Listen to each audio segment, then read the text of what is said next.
As part of the 716 irons launch, Titleist have also launched two new hybrids, the 816 H1 and H2. Now, you might be quite surprised to hear that Titleist have done this, given that they had only launched the previous generation 915 hybrids this time last year. So only a 1-year product life cycle, and Titleist is very much wedded to its plan of having 2-year product life cycles. But there's a very good reason why they've reduced it this particular time, and that's because they believe that when you're buying irons, you should also be considering what hybrids you've got in the bag as well. Gapping is such an important part of the game, and Titleist are saying that 60 to 70% of their business is custom fitting. And when you're going through a custom fitting with your irons, you need to make sure every club in the bag goes a different distance from each other, and they all go the distances you want them to go. And hybrids are an absolutely essential part of that. So you need to make sure that when you go from your 7-iron, 6-iron into your 5, and then maybe into the hybrids, that they're all working at consistent distance gaps and they're really working for you. And that's an area of your bag that every player should have customised to their own game. So hence why they've decided to introduce the two new hybrids.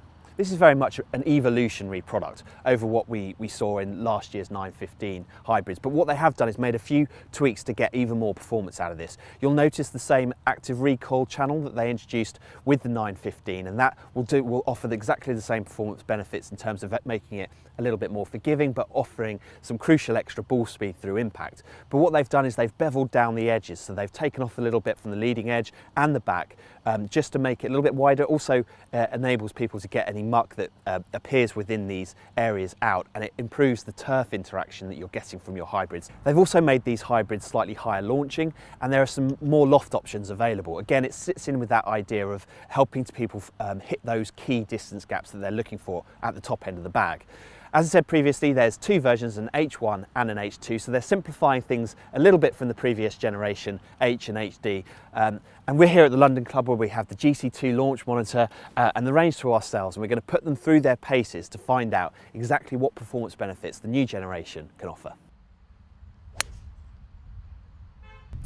Right, so I'm going to start with the H1 version that I've got here, and it's got the same Diamana blue board shaft that I've got in my current hybrid, the previous generation 915. And as you set the club down behind the ball, this does look slightly bigger than what I'm used to, and I think that's just because of the grey crown. I don't think it's an awful lot bigger, but it just looks it behind the ball. Certainly the H1 is supposed to be bigger than the H2. But it feels very solid through the ball. It's launching up at 16 degrees, which I suspect is pretty high for for me, for a hybrid. It seems to be launching high, but it's staying in the air really nicely. You see it one more. So that's carrying 206, which is pretty good. It's getting up there. The initial launch angle is high, but it's not spinning too much. I'm really happy with the ball flight because it feels, even though it's launching quite high, it feels really strong. It feels like it's going to stay in the air for a while. It'd be interesting to see how it compares to the H2 version. This is obviously designed to be more compact and offer a little bit more control.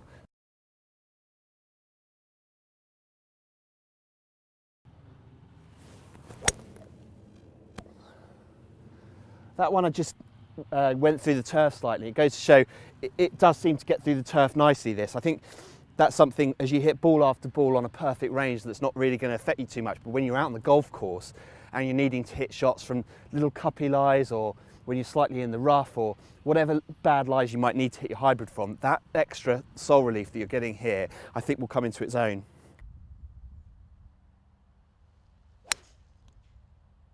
That one I hit right out the middle. I mean, that one's gone 221. I could not hit that any better, and it's, even though it's come smash out the middle of the club and I hit it a bit harder possibly, it hasn't spun up.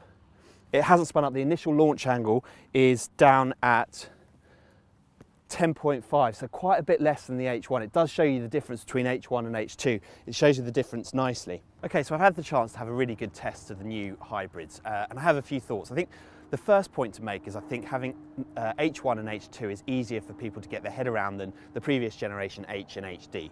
H1 is slightly bigger, it's slightly higher launching. I suspect it would be more forgiving if I was able to take it out onto the golf course and give it a thorough test out on the golf course than H2, which is a little bit more compact and you get that slightly lower ball flight from. For me on the launch monitor, I was getting 3.5, 4 degrees more launch at impact from the H1 than I was from the H2. So you get a more compact look at a dress, but you get a lower ball flight with this, a slightly bigger look at a dress and a higher ball flight with this. Of course, I think the most important thing here is the additional loft options that Titleist are offering, because the whole idea behind bringing this launch forward and in line with the irons is about gapping. What Titleist is saying is, in order to make your hybrids work for you, they really need to fit in with your irons. There's no point in having hybrids that go 30 yards further than your longest iron in your bag. So making sure that people, when they go for an iron fitting, also think about fitting in their hybrids at the same time is absolutely essential to what Titleist is saying.